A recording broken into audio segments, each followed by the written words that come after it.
Michael knows I don't disappoint with Oh, stories. yeah. He loves. This is the xSports Network.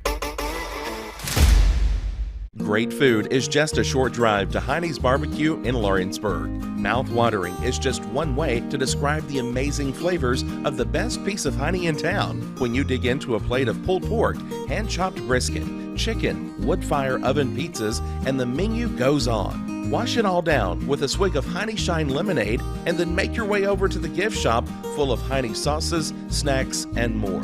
Heinie's BBQ, Highway 43 North in Lawrenceburg.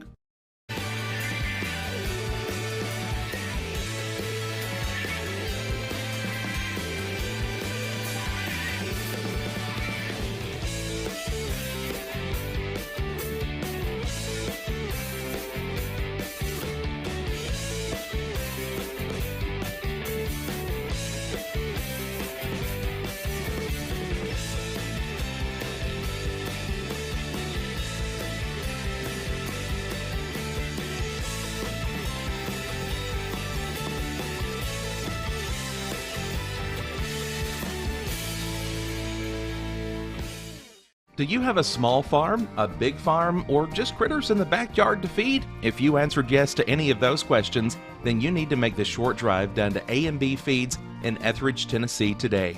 Owner and operator Jamie Ayers has you covered and will treat you right.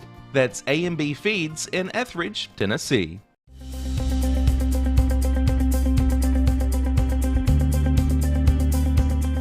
Arctic Air keeps your home or business comfortable. For more than 20 years, we've provided outstanding residential and commercial services through Southern Middle Tennessee. Whether you need assistance with your heat, air conditioning, preventive maintenance, or anything in between, trust our reliable team to get the job done. We'll take the time to figure out your specific needs and recommend what we believe is right and best for your situation. We've been using Arctic Air for over 15 years now. Their service is great, they're here when we need them, and their prices are competitive. They take the worry out of the heat and air so I don't have to. Arctic Air, when you need us, we'll be there.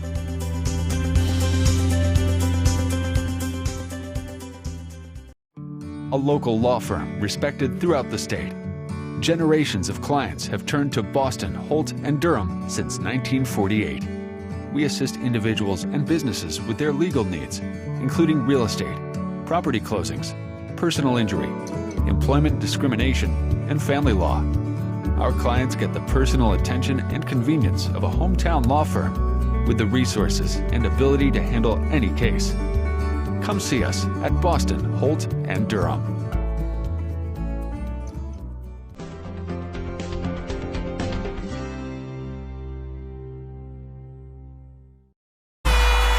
From the xSports Network, this is xSports Live, presented by Heinie's BBQ. And welcome everybody back here to Heinie's BBQ on this gorgeous Thursday evening for another episode of xSports Live. AJ Good, joined by Michael Marks, Hayden Burks, eventually be joined by Dusty Kaiser and a couple guests from the world of golf. That will be coming up later tonight. So guys, we've all been busy here this week doing some Babe Ruth baseball. How have you, as the curtains are coming down there we go, here just on a little the back bit porch, yep. How have you guys enjoyed doing these Babe Ruth games here so far? They've been a blast. They've been a blast for sure. You know, just with all the young talent, you know, they're just getting out of high school season, all that stuff, middle school and all that stuff. But just to see these kids, once again, you know, be able to show their talent and all that stuff, it truly is fun to watch. Yeah, Mike. And the thing I enjoy the most, you know, sure you get to see these, you know, promising middle school and young high school stars, but seeing the kids that, you know, didn't play middle school ball, didn't play high school ball, just going out there and having a little bit of fun. Yeah. And we've seen some really good games. We've seen some wild games. I know, Hayden, you saw probably maybe the two best teams in that league or two of the three best teams in that league. Played a doubleheader, a Monday-Tuesday game there, the Yankees and the Red Sox. First game was pretty good. Second game was, you know, the Yankees showed how good they really are. Yeah, the Yankees team, they're probably, in my opinion, probably the best team in the league so far. They're 3-0 so far, but also that first game on Monday, I mean, it was a close game all the way up till the end there. They eventually won 2-1 that game, but this last game on Tuesday, they ended up winning 9-3 just because of the Red Sox, you know, making poor decisions and all stuff. So, I mean, the Red Sox, they're still a pretty good team. I think they can hang with the Yankees, but me personally, I feel like the Yankees are probably the best team in the league so far. Yeah, and they also got the Eagles to contend with. Michael, we saw them. They're undefeated at 4-0 or 5-0, I should say. Got a lot of it's all Summertown kids, and we get to see the future of that program up close and personal. And Michael, you could probably attest to it. The future looks bright over there. Oh, I mean, yeah, they have a couple of young high schoolers on that team. Definitely a couple of youngsters on the middle school team, and they look good. And the future's looking bright in Summertown when it comes to baseball. Yeah. Now moving on, obviously NBA Finals. You know, we're sitting at Game 4 coming up tomorrow night. You got the Nuggets leading the Heat 2-1. Guys, other than Game 3, even first half was close between the two, but I think this series is turning out to be much closer than what I think most people anticipated. Yeah, me personally, I feel like that series was going to go 5 games just because of how good Denver was. But after Game 2 and how I saw Miami show their true colors against Denver, how they played, I was thinking, I don't know if y'all thought this, but I was thinking, okay, we might have a series on our hands because they took home court advantage away, and now the last game, which was last night, was in Miami. Unfortunately, they lost, but the next game is also going to be in Miami. So I feel like it's still going to be a must-needed win for Miami to win next game, but still, I mean, anything can happen. I mean, they've beat the 1 seed, Milwaukee. They beat the Knicks, the 5 seed, and then beat Boston in the conference finals in the Eastern Conference. And so, I mean, if there's a team that can do it, I think the Miami Heat are the team. Yeah, I think the Heat are honestly in the driver's seat. I was watching, I believe it was like NBA Today or something like that, and they were talking about Game 1 didn't necessarily mean as much. It came, 2 days after them playing that Game 7 in Boston that was a crazy series. They were tired. It was Game 2 that was going to be the big test to see how the series went, and Miami came out on top. So I think they're honestly, despite being down 2-1, in a pretty good spot to come out with a championship. I think the difference between Game 2 and Game 3 were really the 2 games Denver won and the one Miami won was Jokic, and how Jokic in Game 1, Game 3, we saw him what he does. He scores, he distributes the basketball. I mean, he continues to break records in every single playoff game, it feels like. But in Game 2, they just held him to be a scorer. You know, Eric Spoelstra went off on Ramona Shelburne for asking what I thought was a pretty decent question and a pretty master the obvious question, and he went off on some stupid tirade. But you know what? They didn't do what they did in Game 3 to him. They let him be Jokic, and I think that's been the difference so far in these 3 games. Yeah, I think Jokic, he's definitely key, but also it's also really good to have Jamal Murray on your team as well. I mean, he had 34 points, 10 rebounds, and 10 assists, so he's definitely, like I said, with Boston, you got Jason Tatum and Jaylen Brown. They're like a 1-2 punch. Kind of same thing with Denver.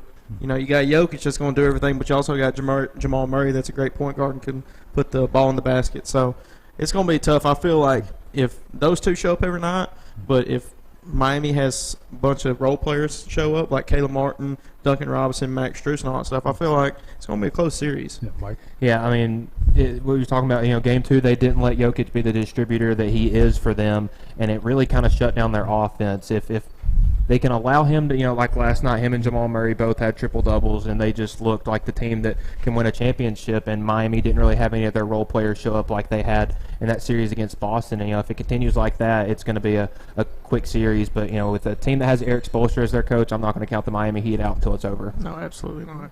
And now moving on, that's not the only championship going on right now. We've got the Stanley Cup Finals, Game 3 tonight down in Florida. Got Vegas, Golden Knights got a 2-0 lead over the Florida Panthers. And Florida Panthers remind me a lot of that Predators team that made it all the way to the Stanley Cup Finals because they beat a lot of really good, historically good teams. But they're also doing the same thing the Predators did when they got to the finals against the Penguins, faced a very talented team, and it looks like they're kind of running out of gas right now. Yeah, and that's how it is when you got a young team like that. You get all the good, you beat the good teams out of the way, you're playing your best, and all of a sudden you get to that next team where you haven't played this team as much because you're in different conferences and all that stuff. But, seeing this team the way they are, they're still the underdogs, and I still think they have a shot to pull this one off, but it's going to be more difficult because it looks like you said, they started to run out of gas. Yeah. And, they're a lower-seeded team, and that so you wouldn't think they have as much talented players. So once you get to the finals, your guys are kind of out of gas, and it's hard to compete as well as they have been. So, being down 2-0 is definitely a little bit of a hole to be in, but I wouldn't count anybody out, just especially from how crazy the postseasons have been in other sports this year. And Florida having my team's old goalie in Sergei Bobrovsky, and he's breaking out the missing easy shots for goals. And, man, I've seen that before. I just wish that he could have done that in the Stanley Cup Finals for Columbus. But, not bitter or anything about that. But moving on now to college baseball, Tennessee's still alive. You guys rocking the orange. I know you're UT Southern on it. But still part of the system, though. Still part of the system. I don't think we thought last week when we did a show that the University of Tennessee was going to be in the Super Regionals, especially when they went and played the red-hot Clemson Tigers in their own building. We knew they were going to be better than Lipscomb. We knew they were going to be better than Charlotte. We didn't know, quite frankly, a lot of people didn't think they'd be better than Clemson, but they played probably the best game in the NCAA tournament that we're probably going to see all year long. Came out on top, then took care of business on Sunday. Yeah, and that's one of the things we were talking about earlier. Like, this Tennessee team, even though they don't have the talent that they had last year, they're still a pretty good team, and they're still a very competitive SEC program. And so playing a team like Clemson, who obviously looks better on paper against this Tennessee team, they still came out on top. They showed that their culture is still where it is. Yeah. Well, Clemson, they were talking about how small their ballpark was. There's a 14-inning game between two really good offenses, and only 9 runs were scored. That proves that one thing that Tennessee, that's what they had coming into the season, was their pitching. Their starting pitching's been a little down from what it was last year, but their bullpen is among the best in the country. So the fact that they only had to score, what was it, 6 runs or 5? I believe six runs to be the number 4 team in the country, and a team on a 17, 18-game win streak is incredible. Now, obviously got Southern Miss coming up this weekend. Know a game a lot of people wished was in Knoxville or any other place than Hattiesburg, Mississippi. But, hey, you got to beat this team 2 out of 3 to make it to Omaha. And this is going to be a matchup against 2 very good teams. And, no, the Sun Belt's not the SEC, but the Sun Belt is that's no squash league by any shape of the imagination. Yeah, no, definitely not. And Southern Miss, like I said, they're another good program. It's going to be another tall task for Tennessee, especially going to their house and knock them off. So, but I feel like both teams are on a roll. But I still, just Tennessee, when it comes to this time, it looks like they just figure out a way to win. I'm not as nervous about this series as I would have been.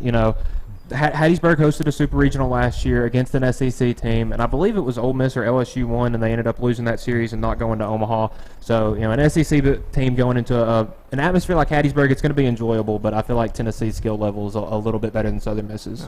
Now, on topic, as we get ready for our next segment here, we got a pair of golfers about to join us. Obviously, the big sports news of the week is now it's not official. They're still working on the framework, the merger between Live Golf, the PGA Tour, and the European Tour. And of all the things that were on my sports bingo card for the week, I don't think that was on it. Yeah, definitely not. I was shocked that when I saw that come out. I was watching First Take in the morning and all that stuff, and then I see that Live Golf and PGA are starting to form a partnership, and I'm kind of thinking, well, this just came out of the blue all of a sudden. So it's going to be interesting, the contracts and all that stuff with both sides of golf. People that are committed to PGA, and then some that are committed to the Live Golf. So I'm excited, but also kind of interested to see how it's going to end up for both sides. Yeah, I was in a similar spot with Hayden. It was, I was sitting there that morning waiting to see where the Super Regional is going to be, the Tennessee Southern Miss thing, and I'm sitting there refreshing Twitter, and then I see a notification that PGA and Live it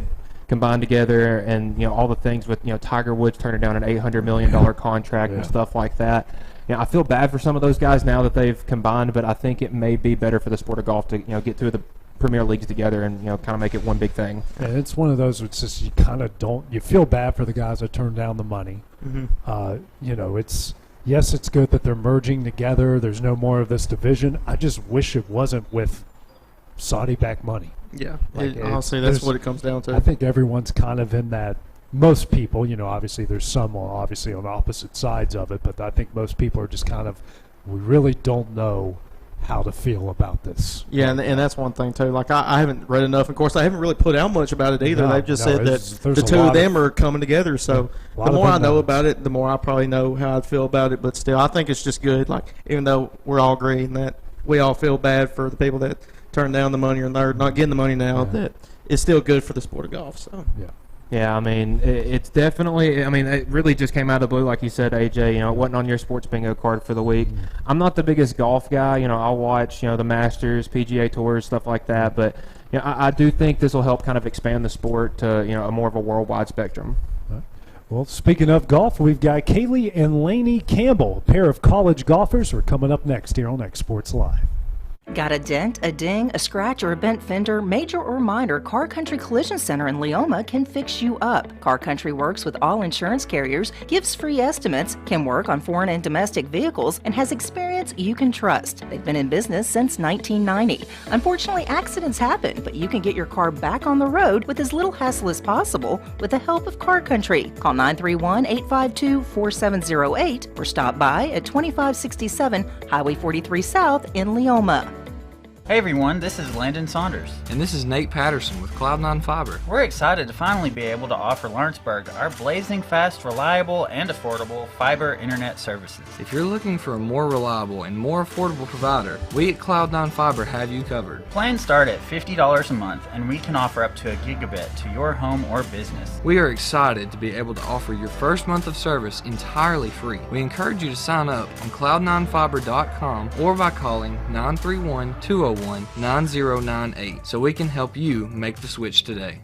I'm Mike Keith, and my friends at Elliott Johnson Insurance have a great partner in Auto Owners Insurance. Auto Owners makes it easy to get life, home, car, or business insurance. Let Elliott Johnson Insurance find the Auto Owners policy that makes a difference in your life. Call Elliott Johnson Insurance at one of their 3 locations, Florence, Loretta, and Lawrenceburg. Elliott Johnson Insurance, moving forward for our clients every day.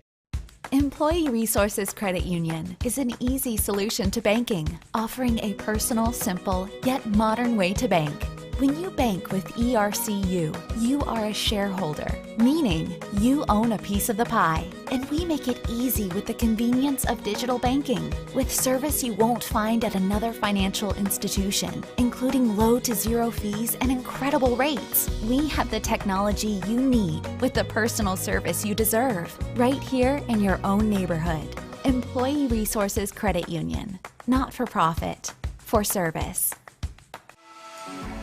For decades, First Class Charter has provided high-quality motor coach transportation services to the Tennessee Valley.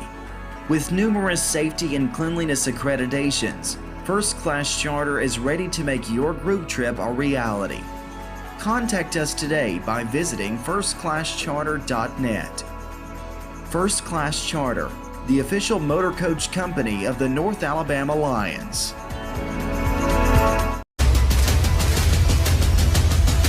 This is the xSports Network.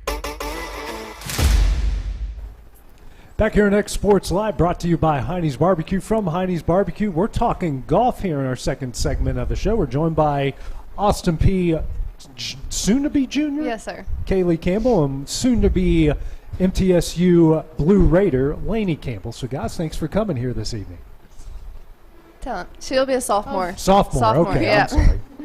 My bad. So her second year. Second year, yeah. It's I don't know why I got confused, but it just happened. You know, it happens to the best of us. So, for both of you guys here, quickly, just kind of describe what the previous season was like for you. We'll start off, Laney. Your first year as a freshman. Mm-hmm. What was your first college experience like? I really enjoyed it. You know, we got to go to a bunch of cool places, and you know, we played pretty well. It was a pretty good year. Yeah. For me, so it was my second year. Mm-hmm. It was a little different because I wasn't in a dorm this year.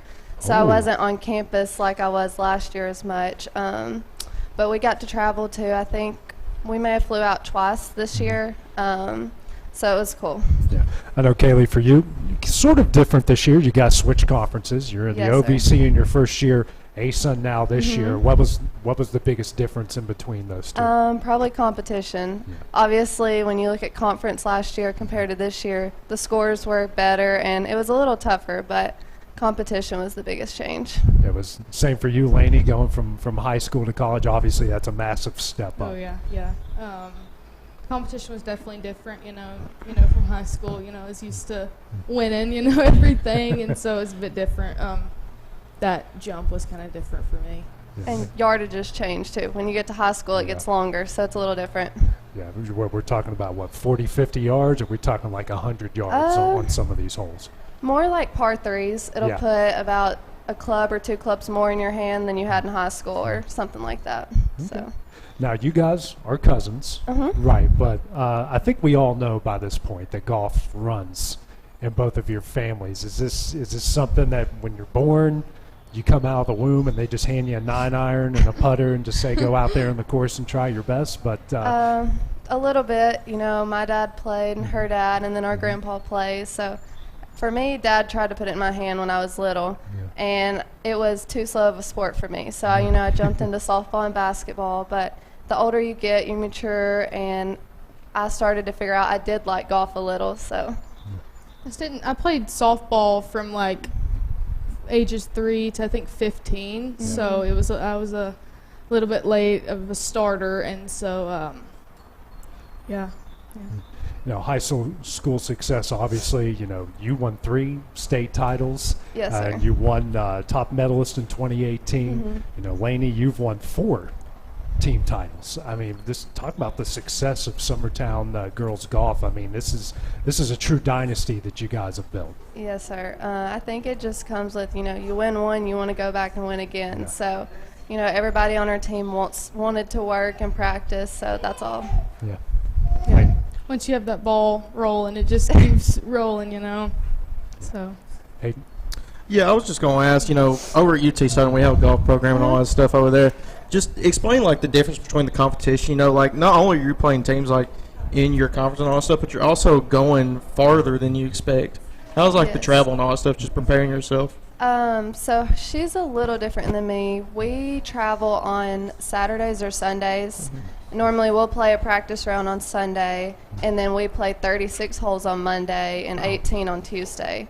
And they're a little different. Yeah, ours differs. Sometimes we'll fly out on a Monday, Wednesday. It's kind of different. We'll play 18, 18, 18, Friday, Saturday, Sunday. We'll do 36 on Monday, play 18 on Tuesday. It's different for every tournament. Gotcha. Is that more like a conference thing, like the ASUN does their thing and Conference USA has their different ways of doing things? It's probably a little bit of conference or what tournament your coach decides to go to. Yeah. So, my coach, I don't know if it's her, but she may choose to let us play Monday, Tuesdays, whereas hers is a little different. So, but conference normally, ours is practice round Saturday, then you play 18, 18, 18, Sunday, Monday, Tuesday. So. Our conference, I think we played practice round on Thursday, played Friday, Saturday, Sunday. Yeah, so it kind of changes. So, obviously that's a busy week. It is, sounds like you guys are only on campus really a couple days a week, and then you're on the road next. How hard of an adjustment was that going from high school where you play a couple matches a week to this, to where you're basically living life on the road? Well, you find out real quick freshman year how much of a struggle it is to balance, schoolwork and golf. For me, it's tough because it seems like all my classes, they'll schedule an exam the day I get back from a tournament. Yeah. So for me, it's always hard to make myself study while I'm playing golf at a tournament. But it's just hard to stay caught up on everything. And, most of my teachers have been very, lenient with me, and, I really appreciate that. But you have some that it's kind of hard to travel and keep you're all on that. their schedule. Oh, yeah, no. Former college baseball player. I always had an exam the day before we left for a road trip. Never had them on home games. We had them the day before we left on the trip. Michael? Yeah, I can just attest from being in college for finishing up my second year.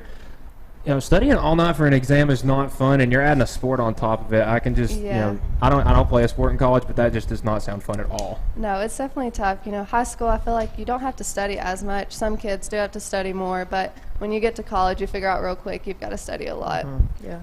Now, Kaylee, obviously, both of you guys are multi-sport stars. Kaylee, you're good at softball, former Miss Softball, very good at basketball as well. Just how...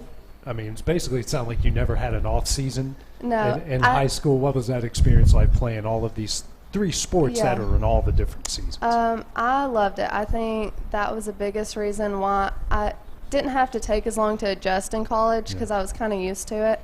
But I like to stay busy and do stuff all the time. So for me, I love just going back-to-back sports. It kind of gave me a change of scenery from a slow sport to basketball right after. So. And obviously, Laney, you played softball as well. Just how busy was that time for you at Summertown? It was busy, which now golf is for us is kind of a all around the year sport. So there's really not a off season for it. But I enjoy it, so it's something I love. Yeah. And for both of you, I mean, what made you choose golf over all the other sports? That's what you wanted to play at the collegiate level from the other ones. You want to start? I like how it's whatever I shoot is what it's like because of me. And I'm not depending on anyone else. I can't blame anybody else if I have a bad round. It's just kind of on me. But it's a team and an individual sport, so I enjoy both aspects of that. Like she said, you're accountable for what you do on a golf course, so I do like that.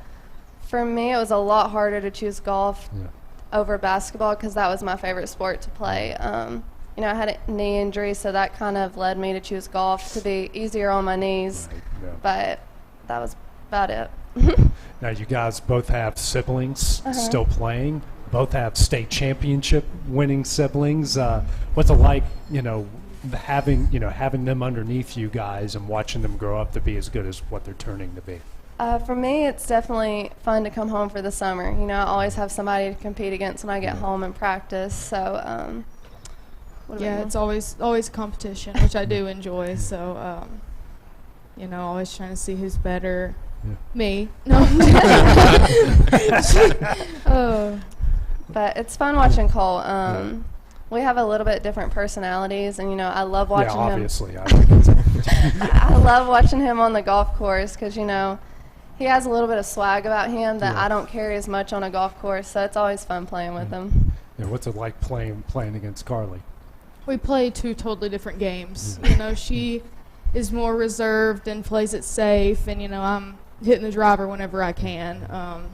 So yeah, we play different, but it's fun. It's fun playing with her. Now, have you all faced each other in college yet? And you haven't been at the same golf tournaments yet? We haven't, and I don't know if we ever will. Yeah. It just depends. There's not like set teams you have to play until you get to conference, so it just depends on who's at the tournament. Yeah, I know college landscape has changed so much. Yes. Obviously, I know you guys are close in proximity, but that doesn't necessarily mean you're going to play hardly at all. I mean, do you hope is that something that you would say, like, hey, Coach, we need to see them at some point? Yeah, we would love that. Where did you go after season? We went to Arizona. Yeah, we got invited to that too, but we had 3 graduate, and so it's kind of not something we could do, but we would have seen each other there. Yeah. You guys got it? I think I'm good. Yeah, and you all kind of mentioned it. The postseason, not necessarily the postseason, but the off season for golf, as you guys mentioned, it's a 24/7, 365 sport. Just tell everybody just how really busy you are, because you've got other tournaments that you play when you're not in school. And most people, for most sports, once you get to the off season, it's all about getting in shape, going to the weight room, and you as a college basketball player, there is no AAU, there's nothing. Same with football. Baseball's got the wooden bat, and the softball's got some too. But for golf, just describe what an off season is like for you guys. We're kind of expected to play like in the summer, like it's hot, it's golf and weather, but you get to winter time, most people think that's your off season, but like for us, we have indoor facilities that we go and use because you're always trying to sharpen your game. There's no off season. Yeah, definitely. I feel like golf is more of something you have to do year-round. Yeah. For me, I feel like I can lose my swing in a snap of a finger. So it's kind of something you have to, a little bit every day or several times a week when you're home for the summer, kind of stay on your game. Yeah, she sort of described her game a little bit, aggressive, breaking out the driver. What's your style like? I think I'm more in the middle of her and Carly. I don't hit it as far as Lainey, but I hit it further than Carly. I love short game. I struggled with putting this year a little, but chipping's probably my favorite thing to do, so I try to depend on that a lot. But yeah, I definitely think I'm in the middle of them too. And how did your style of play develop? Is that you knew it from the get-go what you're going to be, or is that something that just developed on throughout time? Probably a little bit of both for me. I think I knew from the get-go I loved to chip, and I kind of developed that, but it changes over time. Yeah. So yeah, I've always liked hitting off the tee. I struggle with my short game, and so that's something that I'm trying to work on and get better at. Is Is that something for you guys? I mean, I know you have a home course over in Summertown. Do you guys just hit the course all the time and just, I've seen it covering several PGA Tour events. Like guys will use those practice rounds and they'll just throw balls in sand traps. They'll throw balls in the rough and the fairways and just work on everything. Is that what you guys do in the off season when you go out and play around? Basically, I like to go out with Dad and not necessarily play just 18 holes, but we'll kind of jump around and play maybe 9, but not 1, 2, 3. It'll be maybe 1, 4, and 6, and just hit different shots and stuff like that. Yeah, in the off season, I'll normally go out in the fairway and hit shots into the green rather than hitting shots into the fairway to practice that. Yeah, when you're hitting into greens, you can tell what you're doing more than on the range, but you need a little bit of both. Sure. I mean, now, obviously, you guys are close. You play a lot together. Is there any kind of set up family competition? We're all going to go out. We're all going to play. Lowest win gets the family trophy for the year. Or is there anything like that? I definitely think in high school there was a little bit more of that.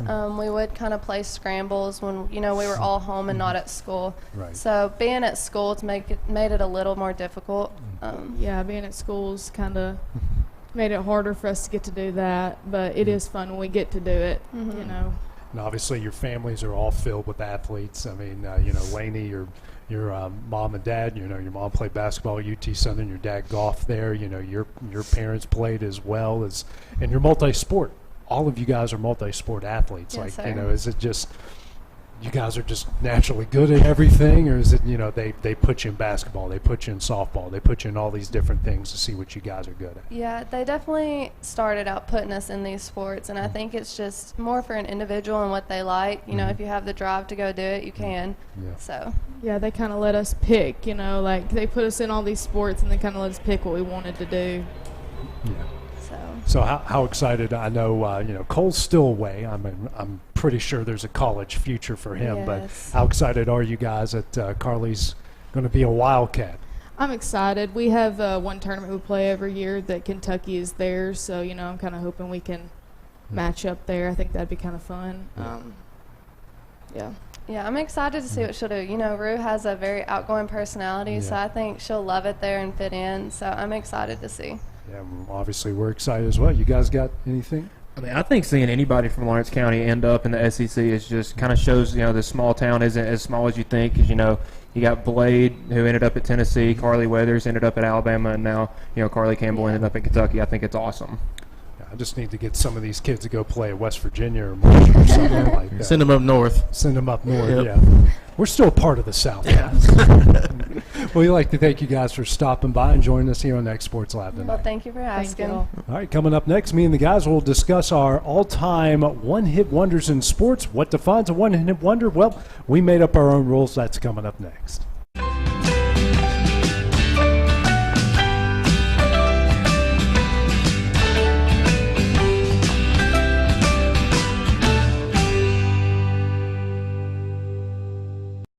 Tennessee Flight Training. We are training the next generation of pilots. Come and see why Tennessee Flight Training is the best way to learn to fly. Tennessee Flight Training. The skies are calling. Tired of driving into the city every time you need appliances, furniture, or heck, just about anything? Next time, stay local and come to Swap and Shop Center. We have everything you want, from computers to furniture, major appliances, lawn and garden tools, electronics, you name it. Our #1 goal is to get you the items you need at a price you can afford. We even offer 120 days same as cash financing. We won't be undersold. We specialize in service after the sale. We pick up where everyone else leaves off. Swap and Shop Center, family owned and operated in Lawrenceburg for over 61 years. For the best at-home care in Lawrence County, the Summit at Home is the right company for you. We have a friendly staff, over 25, that is trained, educated, and qualified to help with all your needs within your household. Our non-medical services include transportation, housework, dressing, and companionship. We are also covered by most long-term care providers. For more information, please call 931-762-2310. Story & Lee, the Tennessee Valley's most dynamic furniture store, featuring our Made in America galleries with solid wood dining and bedrooms, leather furniture, mattresses, and so much more. You want it? We've got it. With our 3 acres of showroom and our huge warehouse, we're sure to have exactly what you want. And it's all ready to be delivered to your home absolutely free. Just try that anywhere else. We are Story & Lee. Southern Tennessee Orthopedics welcomes orthopedic surgeon Dr. Paul Thomas. Count on Dr. Paul Thomas, podiatrist Dr. James Barksdale, and nurse practitioner Doug Ead at Southern Tennessee Orthopedics to keep your life in motion. Injuries and foot pain can rob you of the activities you enjoy most. So our team is here, close to home, to address the pain and to get you moving again. Southern Tennessee Orthopedics, from the routine to the unforeseen, you can count on us. To learn more, visit SouthernTennesseeMedicalGroup.com, or to schedule an appointment, call 931-762-4400. Hit a home run with the team at United Country Southern Tennessee Realty. On the web, 931-321-8226. Tommy Johnson, 931-722-4840. Tyler Webb, 731-438-2084. Travis Caldwell's 931-629-3033. You're safe with United Country Southern Tennessee Realty. Southern Craft Manufacturing is dedicated to creating the finest quality and greatest value products in the death care industry. Southern Craft has perfected blending old world craftsmanship with modern manufacturing technologies to create a full line of steel, wood, and corrugated caskets. Family owned and operated for over 30 years, Southern Craft is now looking to hire local and regional truck drivers, welders, and production workers, each with great starting pay and a benefits package. For more information, visit SouthernCraftMFG.com. Are you tired of missing out on family life just to be treated like another truck number? Since 1986, Southeast Cares has been a family-operated business based in Lawrenceburg, Tennessee.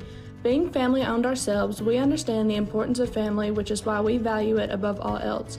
With our large number of dedicated lanes and our friendly staff, we are able to evenly divide your home time with the amount of time you spend on the road. We offer multiple benefits with large company pay, all while keeping a small company environment.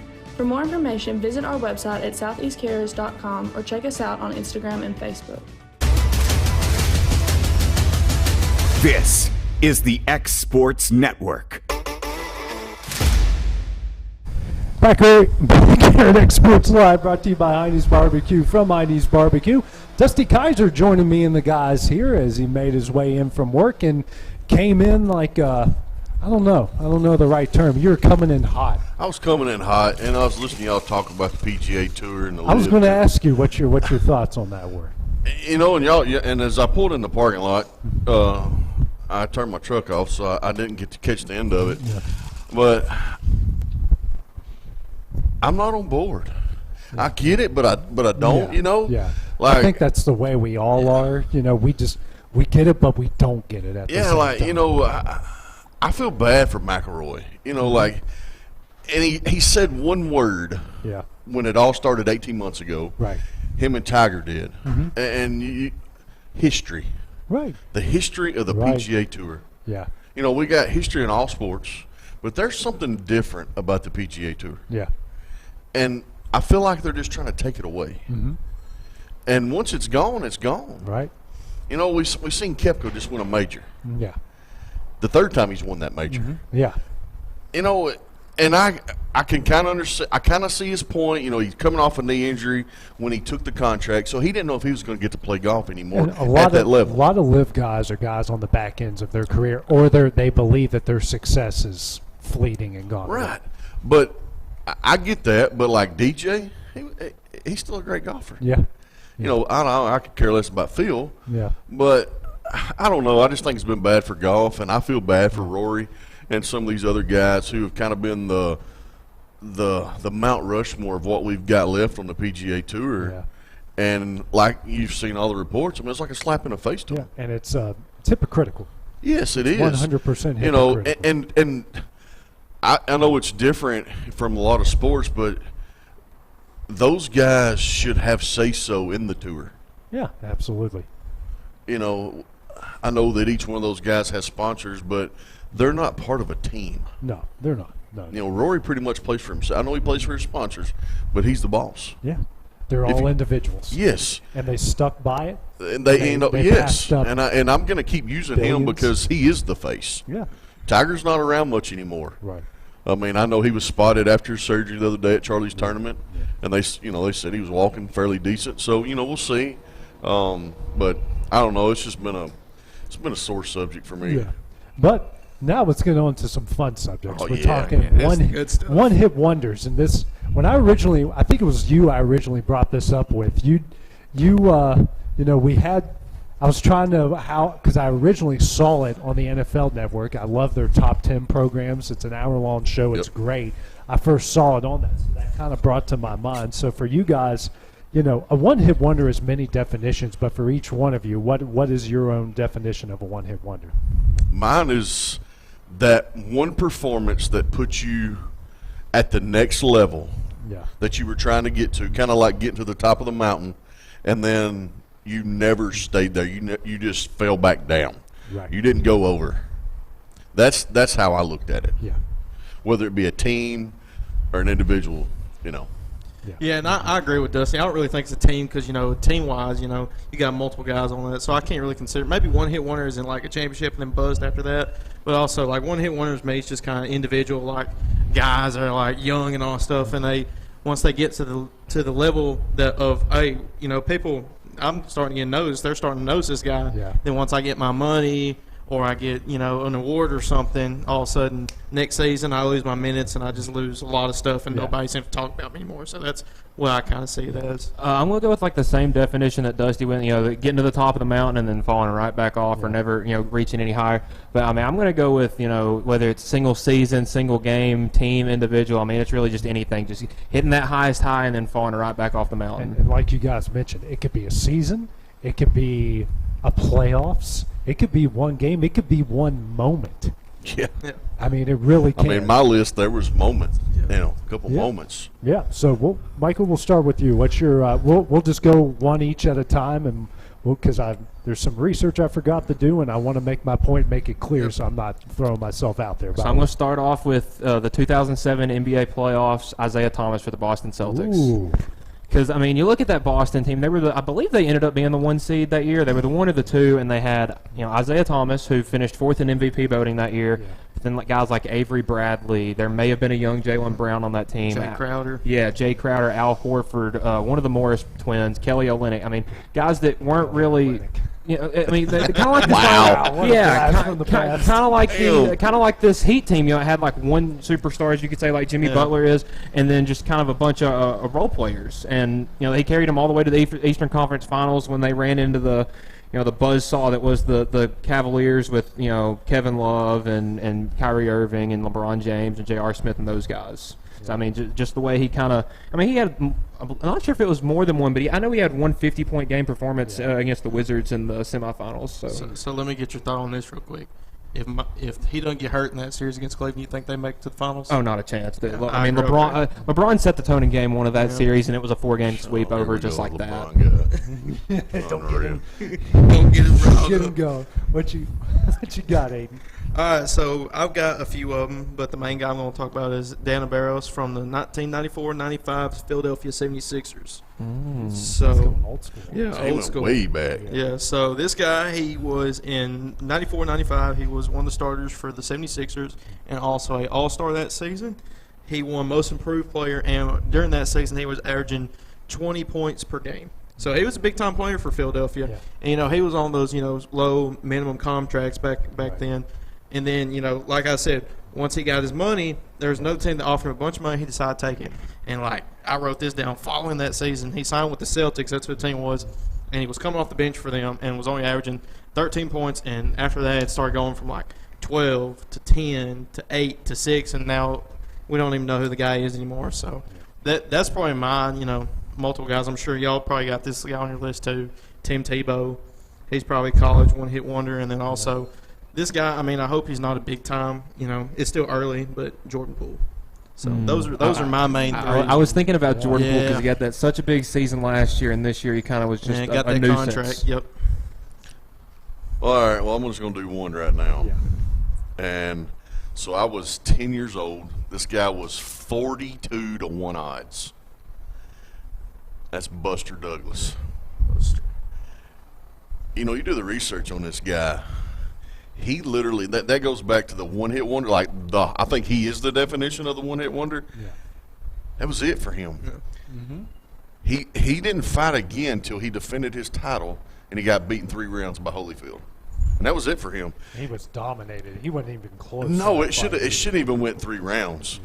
And if you keep doing some research, you know he kind of lost his mind. He actually got into he went into like a diabetic shock, like in a coma for a while, and he tried to make a comeback, and it just never panned out. So I'm going to stop there. My first one will be Buster Douglas, and I watched that fight with Tyson. You know, and everybody's seen clips on Tyson. You know, when you look at it, Tyson was 23 when him and Douglas fought, and he wasn't in shape. Douglas was in the best shape ever. The best shape of his. Like they say, lightning in the bottle. That's what Buster Douglas was. And you know, he was projected to be just this huge guy, and I mean, he fell on his face. Yeah, fell on it pretty bad. Yeah. So the first one I'm going to go with, and I'm loving this being a Cubs fan, it's going to be the 2005 Chicago White Sox. Now, these guys won the World Series. They were dominant. You know how many games they lost in the postseason? 1 or 2. Yeah. Yeah. Swept the Red Sox, beat the Angels in 5, and swept the Astros. Now, they did have that controversial one on that ball that, you know, A.J. Przinsky wisely ran the first. You know what I'm talking about, Michael. Wisely ran the first. The catcher caught it. Wasn't, you know, even if it was fouled, he caught it before it hit the ground. The umpire said it hit the ground, and they turned it into this big comeback. And I think it was like Game 2 or Game 1 of that series. Yeah. But they were done. Remember Bobby Jinks, that big right-handed closer. Well, guys after that, you know, under Ozzie Guillen, let me get his name right. Yeah. You know how many times the White Sox have made the playoffs since then? Is it 0? Twice. They made it. They made it last year. So they made it in 2008 with the same group. Here's 2006, 90 and 72. 2007, 72 and 90. 2008, 89 and 74. Had a few winning seasons sprinkled in there. You would think a team like that, was loaded as they were, would go out and dominate. They did the exact opposite because they, you know, Paul Konerko, Pasetnik, Joe Creedy. Yeah. Przinsky, as much as I hated him at the time, was a really good catcher. You had Mark Burley. Mm-hmm. You had a really good pitching staff, and they did nothing outside of that one season. It makes you feel like, go ahead, Dusty. So when you talk about the coach, Ozzie, I mean, he was a great player. Mm-hmm. So he's young coming in that head coaching role. Mm-hmm. And, you know, when he makes the playoffs, they make this run, stupid run, and then it's just like, where'd he go? Yeah, went nowhere. Yeah. I feel like it's kind of hard for great MLB players to become coaches because you see these coaches nowadays, and they weren't the best players on their team. You know, Alex Cora for the Red Sox. He wasn't the greatest shortstop ever. I mean, he was good in college, but he was never anything special in the pros. Dave Roberts is most known for stealing a base. I mean, you know, you look at most of these MLB coaches that were players, none of them were really up and above, you know, everybody else. They were kind of just your average player. Yeah. And it makes you think with those teams, too, like, what did the front office or what happened in the locker room to make you fall off like that? Yeah. That's the main question for me when it comes to one-hit wonder teams like that. How in the world do you go from that such a good season to the next season like you're not even going to make the playoffs? In 2006, that White Sox team had a ton. The next year, it's the same group. A ton of all-stars. Yeah. Well, and I think it goes back to the coach. You know, he had so many egos that he couldn't control it, and then at that point it just. All right, so next one, Mike. Here we go. I'm going to go with another Boston guy, 2018 World Series MVP James Pierce. I mean, most of you guys might know who that is. I mean, he came out of nowhere. He was a trade deadline pickup. I don't remember what team he traded for. Comes out of nowhere, has a great World Series. I believe he had a 3-run homer against the Dodgers in Game 4 to kind of push that series more in Boston's favor. But, you know, he had that great World Series run, and then it wasn't really much before that and hasn't really been much since. Yep. All right, you got any more? Yeah, I'll go ahead and talk about Tebow a little bit because I'm sure he's on everybody's list somewhere, some way.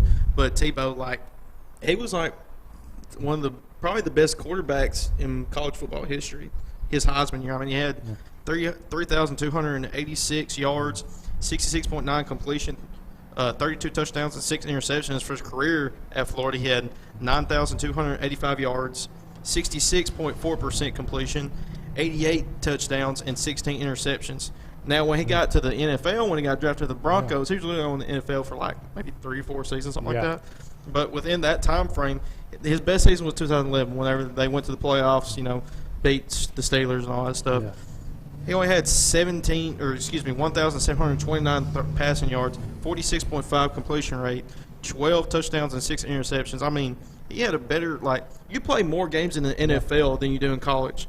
Yeah. How do you fall off? How do you fall off that bad? But also, you're playing more games. Your stats should be up there.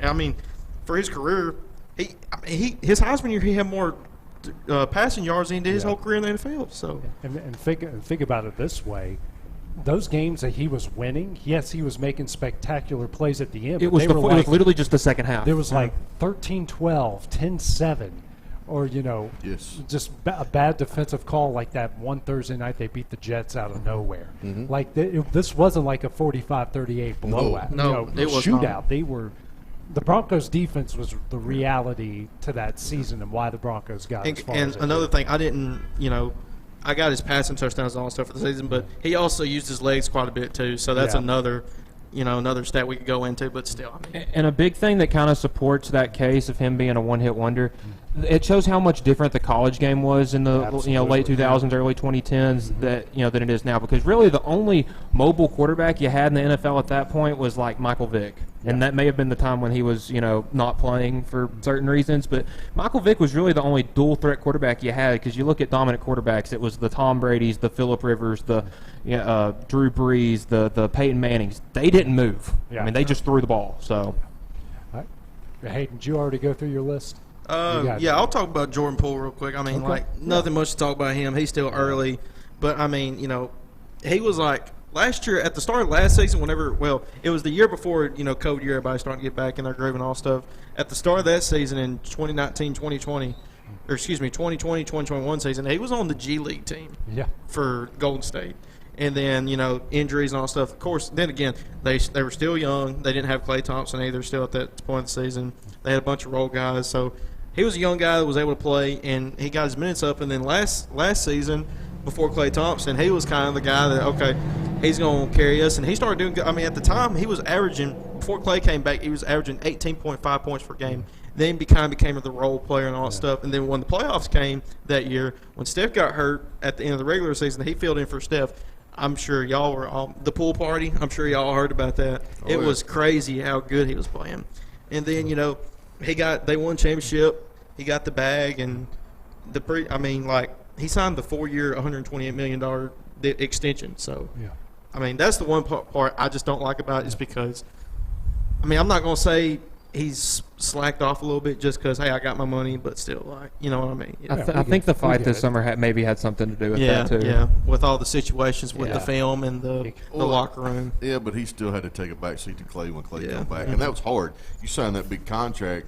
He was signing that contract, and as hot as he was, he shouldn't have never had to take that back seat. Yeah. He didn't have to take that back seat, but also I think they convinced him that he's the future for that team, and so I think that's why. I don't know how you spend $32 million a year on a sixth man. in the NBA. That's a lot of money.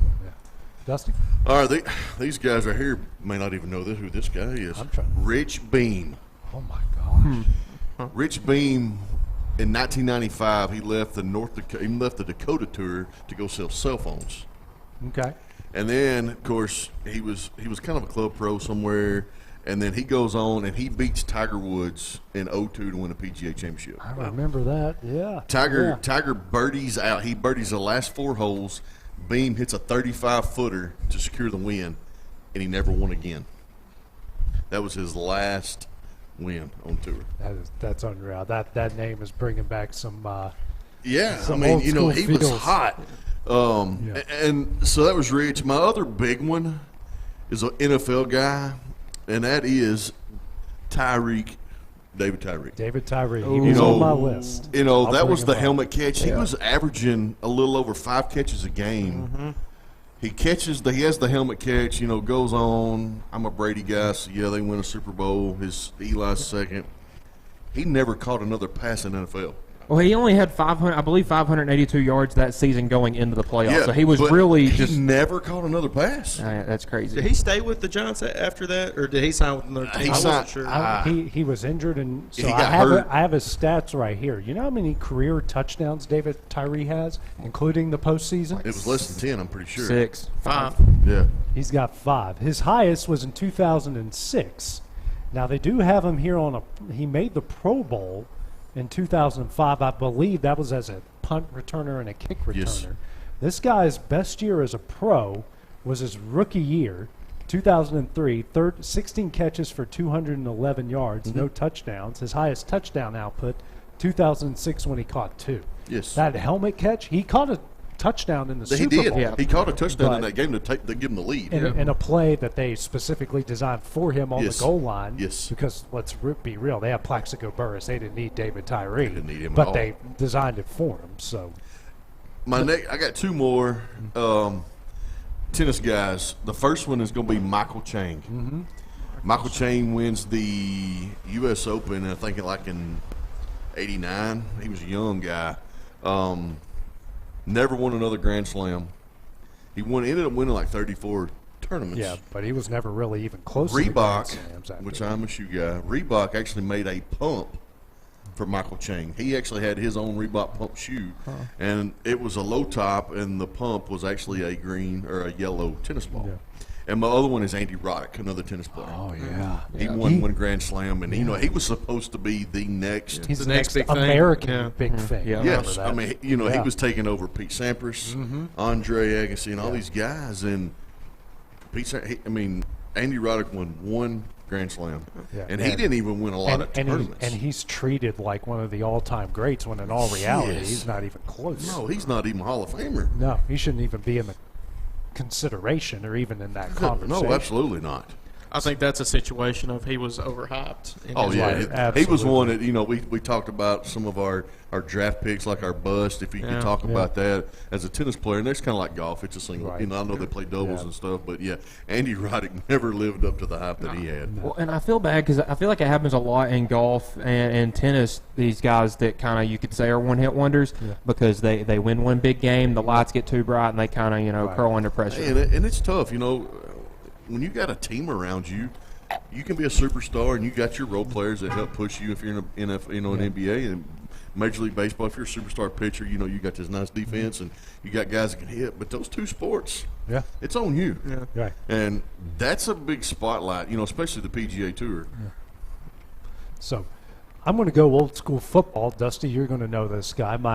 I'm just going to go through the list here. Icky Woods. Oh, man. You guys ever heard of the Icky Shuffle? Yes, great dance. He won the Rookie of the Year in 1988. He had 1,066 rushing yards, 15 touchdowns, helped get the Bengals to their second Super Bowl, which they got murdered. Lost to the no, actually they lost on Joe Montana to the drive. Dallas Clark. No, not Dallas Clark. Not Jerry Rice. It's John Taylor. Yes. In the back of the end zone, even though there. Jerry Rice set the record for receiving yards in the Super Bowl in that game. So it was actually both of their 49er Bengals Super Bowls were close.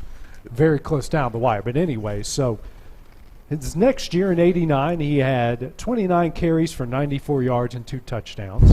Wow. 1990, 64 carries, 268 yards, 6 touchdowns, and 91 his final season. He had 36 carries, 97 yards, and 4 touchdowns. So he went from Rookie of the Year to playing only 4 years in the NFL. Injuries killed him. And a lot of it was laziness on his part. He just didn't work. He didn't put the work in. Another one, speaking of a Super Bowl record, I'm going to go Timmy Smith from now the Washington Football Command, the old Commanders, Washington whatever they what. call 'em. So Timmy Smith set the Super Bowl record for rushing yards in a game with 204. Now it's a Super Bowl mainly known for Doug Williams, first African-American quarterback to win a Super Bowl. He threw 5 touchdowns in that game, but Timmy Smith ran for 204 yards in that game. Wow. He was injured in 1989. You know how many yards he ran for the rest of his career? Probably less than 100. 6. 6? Oh, wow. Oh, man. His best season was in 88 when he ran for 470 yards and 3 touchdowns. Now, looking at his playoff numbers, he has 2 career touchdowns, actually 87s when he did it, so it was the 88 Super Bowl. Just in that year alone, in the 87 season, he only had 126 rushing yards and no touchdowns. And he scored twice in the postseason, set a Super Bowl record, and only eclipsed 476 total yards throughout the rest of his career. Wow, that's terrible. So if that is the absolute definition of a one-hit wonder. If we're talking about one-hit wonders, Yeah. I guess we can talk about biggest drop-offs. Yeah. Good Lord. Yeah, good gracious. Man, that's awful. I'm going to stay in football with this one before I go to 3 baseball guys. I don't know how we haven't mentioned RG3 yet. Oh, that's a great one. And see, I was going to bring in some guys like that, but I feel like calling them one-hit wonders because their career was ended with injuries just felt kind of wrong. Because there was definitely some NBA guys like Grant Hill who could have been something, but injuries kind of just took them out of their. I don't know about Grant Hill, man. Yeah. He played like 25 But I mean, years. look at these numbers. Actually, when you look at the numbers, his next year wasn't that bad. So in 2012, when he won Rookie of the Year, took Washington to the playoffs, 3,200 yards, 20 touchdowns. He was 9-6 as a starter. 2013, he was 3-10 as a starter. He had 3,200 yards, 16 touchdowns, but went to 12 interceptions. The previous year was 20-5. This one was from 16-12. Next year, 2-5 as a starter, almost 1,700 yards, but his 4 TDs to 6 interceptions, and he never threw more than, and he threw for, after 2014, a combined 3 touchdowns to 7 interceptions. The rest, that rookie season when he won Rookie of the Year was unreal. Madden got him. Madden got him, or his dad. Remember that whole controversy? Yeah, that was. Remember that whole Yeah. controversy? So now, so I'm going to go to this one. I'm going really old school on this one. I'm going to go to Brady Anderson. My dude hit like 55 homers. 51 home runs. 1996, he was the AL MVP. He's a leadoff batter. Center fielder. 50 home runs, 110 RBIs, and hit 279. Now, as a career, his career batting average is 256. Obviously not Hall of Fame worthy, not terrible. But the most home runs he ever hit in a single season after that was 24 and 99, and he never went above 81 RBIs in any other season than that first. And dude, that season he was hitting moonshots. Yes, I mean. You think of what year was that? Did I say it was 96. 97. 98 was that next year. Remember, Griffey hit 56 in 97. The next year, you got McGuire and Sosa over 60. Griffey hit 56 He again. did. Then this guy hits 50. Didn't Greg Vaughn hit 50 that Greg year Vaughn too? hit 50 that year. God, I think there was somebody There else. was a bunch of 50s that year. Yeah. That was a crazy. Another one I'm going to break out. The 2012 World Series hero. David Freese. Remember Game 6 of the World Series against the Rangers, down to their final strike. How many times in that game? David Freese 2-run double off the wall ties the game. Then he hits that walk-off home run in extra innings. Now David Freese is a career 279 hitter. His best year was 2012, that same year when he made it to the All-Star game. 20 home runs, 79 RBIs. Next year, 9 home runs, 60 RBIs. He kind of went in between the Angels and the Pirates. He was just never the same guy after being the hero. Like literally, went to the top of the mountaintop, got the Cardinals a World Series, and just fell off the map. He kind of played the superhero role. Like he had that, like you were saying, that one moment like of just pure, I'm on top of the mountain. Yeah. Now here's another one, and I'm really going crazy with this one. Rick Ankiel. Yes. Was a pitching Rookie of the Year. I'm trying to look up the year he did that. I believe it was 2000. It was it was either late night. It was And they sent him down. The next year he couldn't throw a strike. Legit could not throw a strike. They sent him down. He went to AAA, couldn't throw a strike. AA couldn't throw a strike. High A couldn't throw a strike. All the way down the low A, where they finally decided to switch him position player and put him in the. He was not a bad hitter by any shape of the imagination. He's a 240 career hitter. I'm looking at his best year was 2008 when he hit 25 home runs and 71 RBIs. But he was, he never hit more than 11 home runs, never reached over 40 RBIs before or since that season. Wow. So, and he didn't even make the All-Star game. He was the Rookie of the Year 2000. He went 11-7 with a sub-3 ERA. The next year, couldn't even throw a strike. And you got to feel for him because that dude had the worst case of the yips just ever. I mean, man. And you feel for him. You can make a case it's one of the greatest comebacks Yeah. ever, too, that he even made it back to the major leagues. He was a pitcher and then came back as a batter. Yeah, when you a center fielder with a 25-man cannon. roster, Yeah. you've done something anyways. And he was a center fielder with a cannon. And Yes. and he also had a pretty decent stint as a player with the Nationals for a couple years. But, you know, this guy we all thought was going to win multiple Cy Youngs as a pitcher and just couldn't throw a strike. And by the end of it was just making it as a journeyman outfielder after that. So there's one we forgot in the NBA. Who's that? Oh, yeah. Insanity. Yeah. You said you were going to mention you said that Tuesday night. I forgot. Well, I mean, I got him typed in here. Was that not one of the craziest runs for the Knicks? It was like the best 2 months ever. What, 12 games? It was a 12-game run. I mean, we'd have to look up. He was averaging, I think, 27.1 points per game during that. And he was hitting those crazy buzzer beaters. Yes, and he was like coming off these high pick and rolls and hitting one-legged threes. Yeah. I mean, he was averaging, 3 or 4 threes a game? It was just crazy. He was looking like Steph Curry. Yes, and he signed some kind of crazy contract. Yeah. Yeah. Was it with the Lakers? You know what killed I believe him, it was right? with the Lakers, yeah. Yeah, you know what killed him, right? Stoudemire and Carmelo.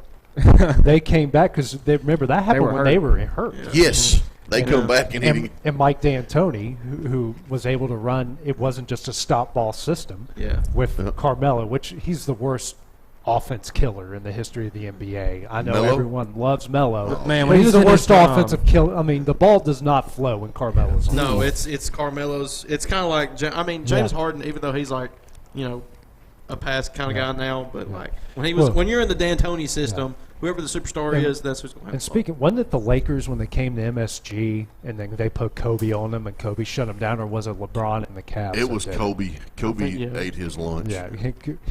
Well, there's always that funny video. I don't remember. It may have been from like 2014 or 15 or something like that. There's a play where it's like the end of the half or end of the game, and Jeremy Lin shakes off Kobe. Yep. Yeah. Like, he had the ball, and Kobe's. Kobe. Yeah. I remember Kobe made Jeremy Lin come over to me like, all right, what did you see there to wave me off? Yeah. And Jeremy Lin was telling me, and Kobe was like, okay, I mean, I kind of understand what you're saying. Yeah. Gotta love that list, guys. Well, coming up next here will be our final segment on xSports Live. Me and the guys on Rant. That's coming up next. Are you looking for the perfect refrigerator? What about a new stove or washer or dryer? It only makes sense to shop at the one place that specializes in appliances, top to bottom, big or small. And that's Kelly Appliance in Lawrenceburg. Kelly Appliance is home to all major name brands, including LG. LG makes life good with a full selection of refrigerators, cooking appliances, dishwashers, microwaves, and more, including appliances made right here in Tennessee. Family owned and family operated. Stop by Kelly Appliance on Jerry Street in Lawrenceburg today. Whether it's popcorn, biscuits, or automotive, you need the right ingredients to achieve the best results.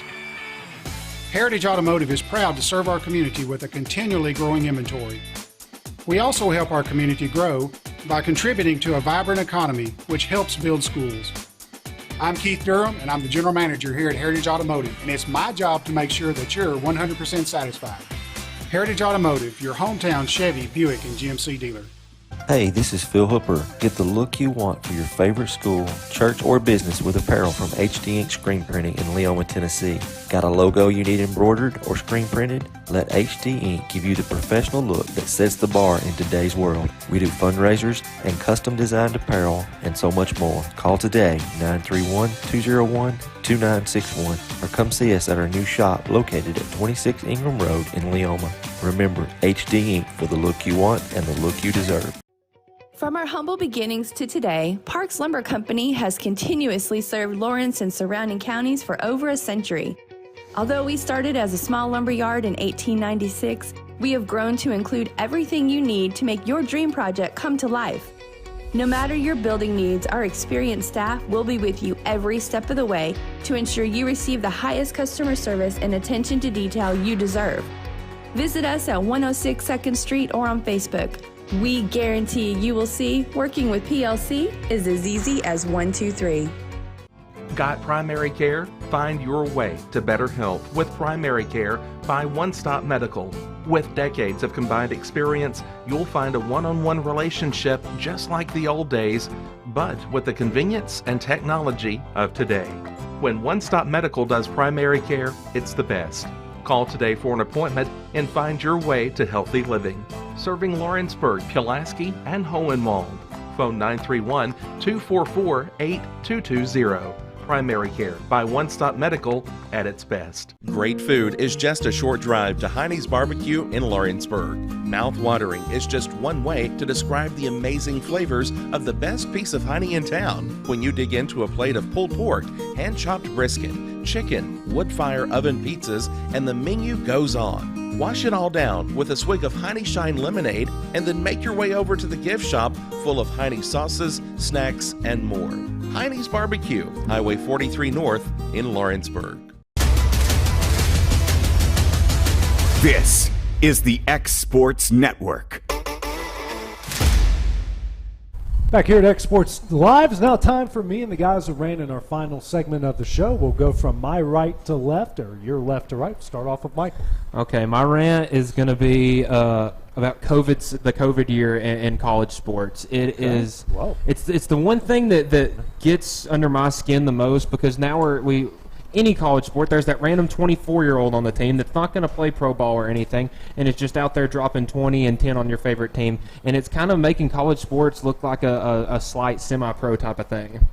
So, I mean, they go in college and play for 6 years, because one of the most notorious, John Fulkerson for Tennessee, I was in the 8th grade his freshman year of college, and me and him went to school together technically for a year. Yeah. So, I mean, it's just crazy. We're almost at the end. I believe we're coming up. I know at UT Southern, Hayden, you've got a couple guys that are I know the NAI is saying they're taking advantage of that, but I think some of those guys were freshmen during that COVID year. Yeah, but like the seniors this year, they're getting an extra year, maybe just for a 5th year, but they're also everybody on that team that was a part of that team got an extra year. So I can attest to that. Having those extra COVID years is good, but also like when it comes to NAI, you use those, but also there's a bunch of guys that are trying to bounce back. They're like didn't have the grades. They were good enough for Division I, Division II, and they just didn't have it, and they were trying to bounce back from the classroom, and then. Just NAI small schools are taking advantage of it, but it was hard for me as a manager my freshman year. You got to disinfect everything 6 feet apart from chair to chair. So like the bleachers, the east side bleachers, those are pushed up. Yeah, and like you had to have the spread out and all stuff. So it was very challenging from the sports side of it. Have a little bit of part 2 to that. It goes into the whole transfer portal thing, because I mean you see all these guys that come in their freshman year and they don't play and they leave. And the whole thing is, you tell these guys, why don't you stay, wait for your turn? Yeah. But the thing is, they come in the year after those COVID guys. Those COVID guys could play those 4 years. That guy never gets a shot, so he has to leave if he wants a chance to play sports. I mean, it's kind of just a sucky situation for everybody behind them. Yep. All right, Aiden, your turn. All right, so we were talking about off the break. My rant was all I need to say, because the officiating for the NBA, not just the finals but the playoffs, has been horrible in general. Because last night, like you said, Jokic, he was doing some things, getting away from little forearms, illegal screens, all that stuff. But it wasn't just – I'm not going to say it wasn't fair, but most of the calls were soft. I mean, like Gabe Vincent really – he's trying to box – I mean, he's not trying to box him out, but he's trying to stay in front of Jokic. And Jokic is a big dude, 7 foot, probably close to 300 pounds. And Gabe Vincent's probably 6'1", about maybe 190, something like that. He's trying to stay in front of him, and he barely hooks his leg, and they call a foul on that. Yeah. And so I think this is the NBA Finals. Let the guys play. And this, I mean, I'm not saying, let them just go shove them in the air when they're going for a layup or a dunk or something, but let them play. Let them have a little bit of fun. Let there be a little tone setter. I mean, this Miami Heat team, they're a bunch of dogs, and so is this Denver team. So I wish they would let these two teams play, because I'm telling you, even though this ain't the matchup, not everybody saw going into this playoffs, if you let these teams play, it's going to be probably one of the best NBA Finals in the recent.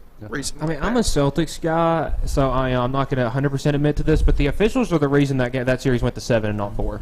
Yeah. Yep. All right, Dusty. Go ahead. You came in hot. I'm going to go on NBA. I'm going to pick up where he left off, and I'm going to go to Game 2. They call a push-off foul on Kyle Lowry against Joker. Yep. He goes Kyle Lowry. He's 6'0". Yeah. Joker's 7 foot, 300 pounds. Yeah. It's hard to move him. Yes, and they call a push-off. They go down the floor. Joker gives him a Derrick Henry stiff arm in the paint, and it's clean. So I don't know if you call it a rant or if I just don't like the guy, but I think he's the dirtiest player in the NBA. He did come in saying this the moment we were off air. So. Yeah. And you talk about Gabe being on the bench with 3 fouls early. Yeah. Jokic shouldn't even make it to he shouldn't even make it to halftime. No. He should either be on the bench in foul trouble or fouled out. Yeah. I mean, it's unbelievable that the NBA and officiating is this bad. Yeah. I mean, I understand that your superstars get these touchy fouls called for them, but then they don't get them called on them. I get all that crap, and that's stupid too, and it's ruined the NBA for me. But I don't know. It's just not done. We got to be better. I know we talk about it in our area, like just be better. Yeah. And I'm not even going on. Let's just let them know we're getting on the pro guys too. It's not. Yeah, it ain't just local. It ain't just local in our high school officials. Just the pro guys do better. And my second one's going to tie into that. How has Spoelstra not won a Coach of the Year award? You're exactly right. I think Eric Spoelstra's top 5. He doesn't have one. No, he's never won the Coach of the Year award. This is 6 finals, and he's taken 2 teams to the finals without LeBron. Yeah. Yes, I mean, so I don't know. I just and I think it's just like a mishap for him. You know, like it should be a disappointment. Yeah. You know, I understand he's learned from Pat Riley, and he's done a great job. And look at this team; they got one superstar in Jimmy, and then you got a bunch of role players. Yeah. I mean, Bam's on the rise of being a superstar, big man. But you got 4 undrafted guys that are just playing lights out. Last night was just one of those games. Yeah. And I think they can bounce back and win game 4. I think they can. And then, you know, I think we can see 7 games right here. And they don't have Tyler Hero. He's out too. No, he's out. Yeah. And just to touch a little bit more, and I'm gonna rip on LeBron for a second. Bye, CJ. Bye. My See you, son's in the house. Bye. He's not. He's out. Yeah. But they still want to talk about him now. Now Kyrie wants him to come to Dallas. You know. Now there's talk about some kind of trade to Golden State. Just let the NBA be without LeBron for just the rest of the year. Yeah. It's unbelievable. And if we were to talk about rants, that's kind of the thing last year. At this time last year, it was all about the Lakers, and literally, I'm telling you, y'all need to go watch it. They were talking. It was after I think it was after Game 4 of the NBA Finals. It's where it was when Golden State came back to beat Boston, tied up the series 2-2. After the game, it was the NBA on TNT or NBA on ESPN, the crew. Kendrick Perkins, Richard Jefferson, Yes. Woj was on there. Woj is telling them about the situation with the Lakers and their new coach coming up. Literally, all you see is Richard Jefferson and Kendrick Perkins do this.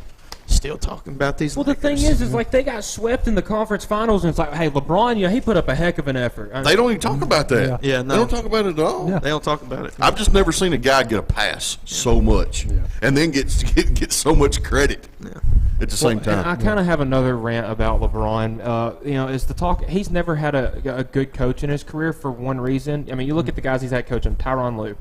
What was the Luke Walton, Frank Vogel, guys like that. These aren't like Eric. The only good coach he's really ever had was Eric Spoelstra, and he won 2 rings with them. Yeah. Well, he's also handpicking these guys too. Well, he would try to get Phil Jackson fired. Wherever you go, wherever LeBron goes, he gets that coach fired because wherever you don't see good coaches coming to LeBron for one reason. Wherever LeBron goes, he's the coach. Yeah, it's 100%. It's his franchise, team. Right. And we've seen that with everywhere he's gone. Well, and another guy, Mike was able to get coached by Phil. Yeah.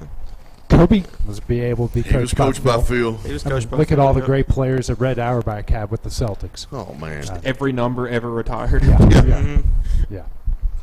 Let's hear it. Oh, I thought you guys had something else. No, okay. We're ready to go. We're ready to hear it. I'm actually going to go NBA too. On this one. This is a whole NBA rant. Yeah, I've got a message for Ja Morant. No, I talked about it. I'll let AJ go. Like it. Now, Ja, I want to give you a piece of advice. Sometimes the best advice you will get from somebody will be from the person who has the least to gain by saying it to you. Now I'll tell you about the guys who have the most to gain from saying it to you. J.J. Redick. He wants to be your buddy. He wants you to come on his podcast. Of course he's going to go, well, what about Greg Abbott in Texas? What about all these gun laws? It wasn't illegal for him to have it in Tennessee. Don't go to Jalen Rose, who had this sit-down interview and talk to you behind the scenes. Those are guys trying to be your friends. Why don't you go to Shaq? Why don't you go to Charles Barkley? Those guys don't care whether or not you're their friend or not. They told you straight up you're acting like an idiot, and you're acting like an idiot. Looks like the more you say, oh, this is a toy gun, I swear, you're like that guy in court who's being held in contempt. They tell him, shut up or you're going to get more days, and you keep talking and you keep getting more days. The more you talk, the more you're going to get suspended. So I'm going to tell you, as someone that you probably don't care about, because frankly I don't care about you, that you're acting like an idiot. Get away from those people. Quite frankly, get away from your family, because your dad ain't doing you any favors. Your mom ain't doing you any favors. You need to go to the middle of Iowa and somewhere in some plain in a house, like make sure you have Wi-Fi and all that. I don't want you to live like a peasant or anything like that. But go somewhere where you're away from the least amount of stupid people that can influence you to carry a gun. You need to get away from them. You need to break away from them. You're not a thug. Everyone knows you're not a thug. You grew up in an affluent, what's the word? Affluent community. Yes. You did all those things. He went to a private school. Yeah, he went to a private school. You went to Murray State. There's no thugs at Murray State, dude. You are literally, it's not just about the money. You're putting yourself, your family, and all these idiots in danger, because you know what? The more you mess around with the gun, the more people who know how to use those will find you. You said it right there. As someone who has literally nothing to gain by telling you this, you need to listen to those people, because those are the ones that are going to tell you the truth. Those are the ones that don't want to be your friends, and you know what? At the end of the day, you want them to be your friends. The best piece of advice I've ever gotten from somebody is from somebody who had the least amount to gain from it. Absolutely. And the more you think about it, the best piece of advice that anyone's probably ever gotten in their life, including those watching, are from the person who doesn't want to be your friend, and that's what Ja Morant needs. It's what he needs. He needs some of that tough love.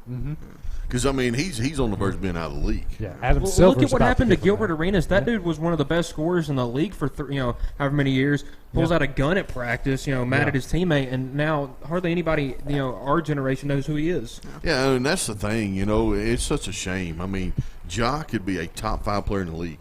He's unguardable. Of all time. Yeah. He's unguardable. Yeah. And I think we're going to at least see a year this time. Yeah. I think he's getting a year. Yeah.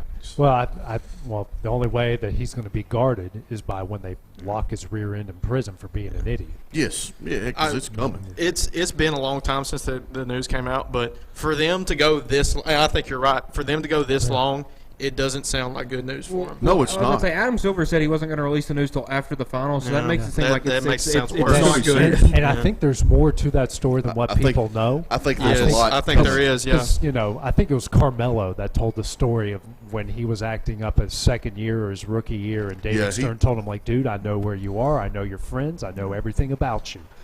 These leagues know everything about these guys. Yeah. And now social media is even worse now than it was when Melo come in the league. Yeah. I mean, these guys walk out on their front porch to get the newspaper, and somebody's got a camera on them. Yeah. So why would you think that toy gun or not? Yeah. Well, and one thing I was going to say. Like I said, it's the contempt. You want to say something else? Yeah, F you, 45 days. You want to say something else? Yeah. Blah, blah, blah, 60 days. And that's Ja. And there's been multiple situations with Ja Morant that, outside, the Pacers incident. I know there's a few mall incidents that have happened with something happened with his mother, and then he calls him, and then not just Ja pulling up, but also some of his buddies. So that's not good. But, it's something Stephen A. said, I think, when it came out, that Ja, in that second incident. Whenever that year, that draft, it was Zion, Ja Morant, and R.J. Barrett. And you know how the Knicks, they were all hyped up. Oh, we're going to get Zion Williamson. They fell to third pick. Well, if you're a Knicks fan, you might want to be thankful you got that pick, because Zion Williamson is injury prone, and Ja Morant's an idiot. Yeah. So, and both of those two, 2 out of 3 may be done after this year. Yeah. I mean, Zion Williams will never play again. Yeah, he might never. I don't know that he's an all-star at Golden Corral, but he's not an all-star. Yeah, he's an all-star at the buffet. He is.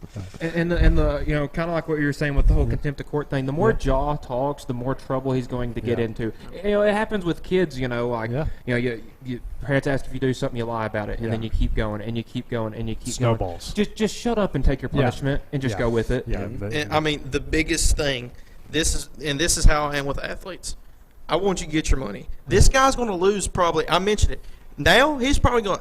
I said like whenever I was ranting about a few weeks ago, he was going to lose $100 million.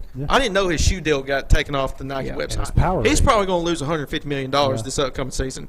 You know how much money that is? That's nearly almost half his contract. Yeah. So just got to get your life. Okay, that's it.